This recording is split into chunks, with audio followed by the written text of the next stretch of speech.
Melindungi, mengayomi, dan melayani masyarakat adalah moto dari Kepolisian Republik Indonesia. Namun gaungnya moto tersebut dianggap masyarakat ternoda dengan kejadian tertembaknya bos rental oleh oknum TNI di Res Area 45 Tol Tangerang pada Kamis 2 Januari 2025. Padahal menurut putranya Agam, sebelum kejadian, mendiang ayahnya sudah meminta pendampingan ke Polsek Cinangka. Namun, permintaan tersebut tidak bisa dilakukan.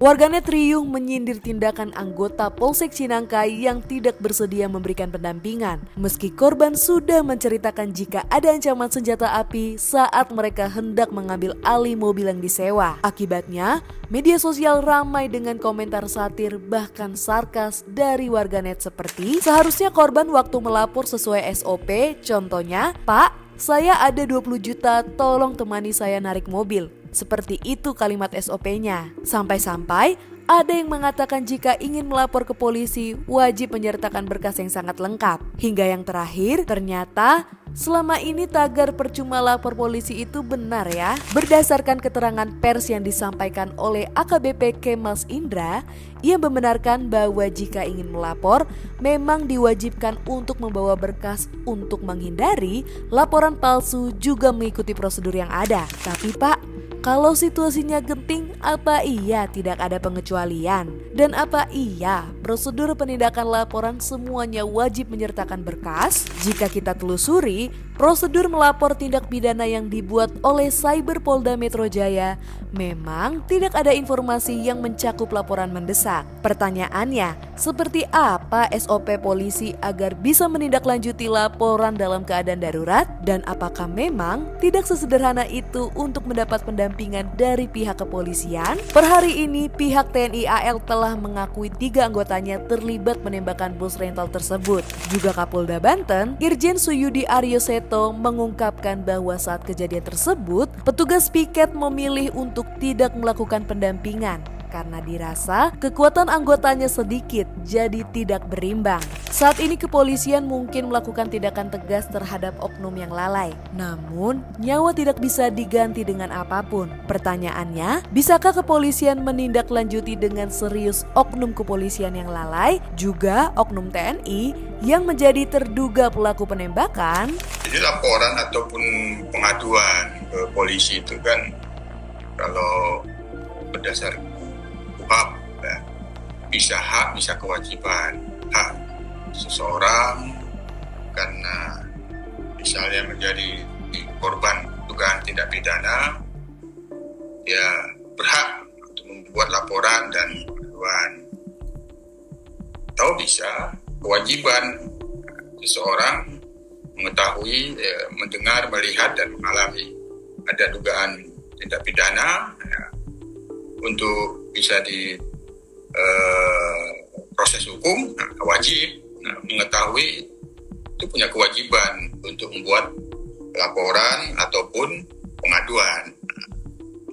Pelaporan yang dilakukan oleh masyarakat, pengaduan yang dilakukan masyarakat itu secara umum SOP-nya itu kan datang saat ini ke SPKT, Sentra Pelayanan Kepolisian Terpadu, bisa Polda, bisa Polres, bisa Polsek, untuk membuat laporan sesuai dengan apa peristiwanya, apa perkaranya yang akan dilaporkan terkait dengan dugaan tindak pidana.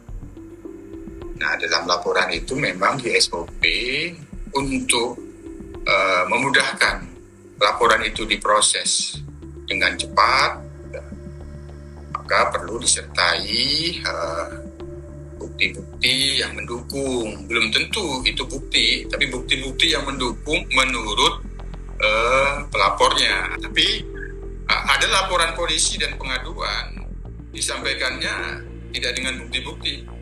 Yang kita pantau itu sebenarnya tetap dilayani, tetap diproses, nanti diberikan kesempatan waktu bisa mengirimkan atau mengajukan lagi bukti-buktinya.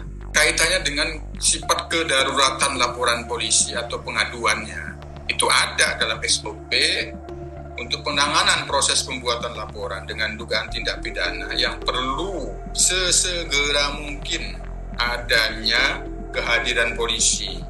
Maka piket SPKT yang di sentra pelayanan kepolisian terpadu yang bertugas di situ menerima laporan pengaduan, memberitahukan kejadian tersebut kepada piket reskrim, karena kan fungsi untuk penegakan hukum terhadap penanganan laporan kepolisian, penyidikan kan reskrim. Jadi piket SPKT itu melihat ini perlu kehadiran polisi. Nah, ketika melihat perlu kehadiran polisi, apa yang diperlukan? Kemampuan menilai. Nah, kemampuan menilai ini sudah darurat, perlu kehadiran polisi terhadap peristiwa yang diduga tindak pidana yang dilaporkan itu, sehingga memberitahukan piket reskrim atau piket identifikasi untuk ditindaklanjuti dalam mendatangi TKP. Pada saat menerima masyarakat menyampaikan laporan atau pengaduan, di situ yang paling penting itu bagaimana melayani. Ya, itu tetap dijadikan kritikan dan masukan. Polri dengan kritikan dan masukan itu terus membenahi yang kaitannya dengan bagaimana melayani masyarakat, karena tugas kepolisian salah satunya melayani masyarakat yang kemudian ada laporan polisi ditindaklanjuti, dilakukan penegakan hukum. Jadi tidak masalah. Nah, itu dijadikan kritikan dan masukan. Kompolnas akan terus mengawasi dan mendorong pembenahan yang perlu dilakukan agar masyarakat terus mendapatkan pelayanan yang baik, sehingga masyarakat itu tetap memiliki kepercayaan. Jangan sampai putus asa, frustasi.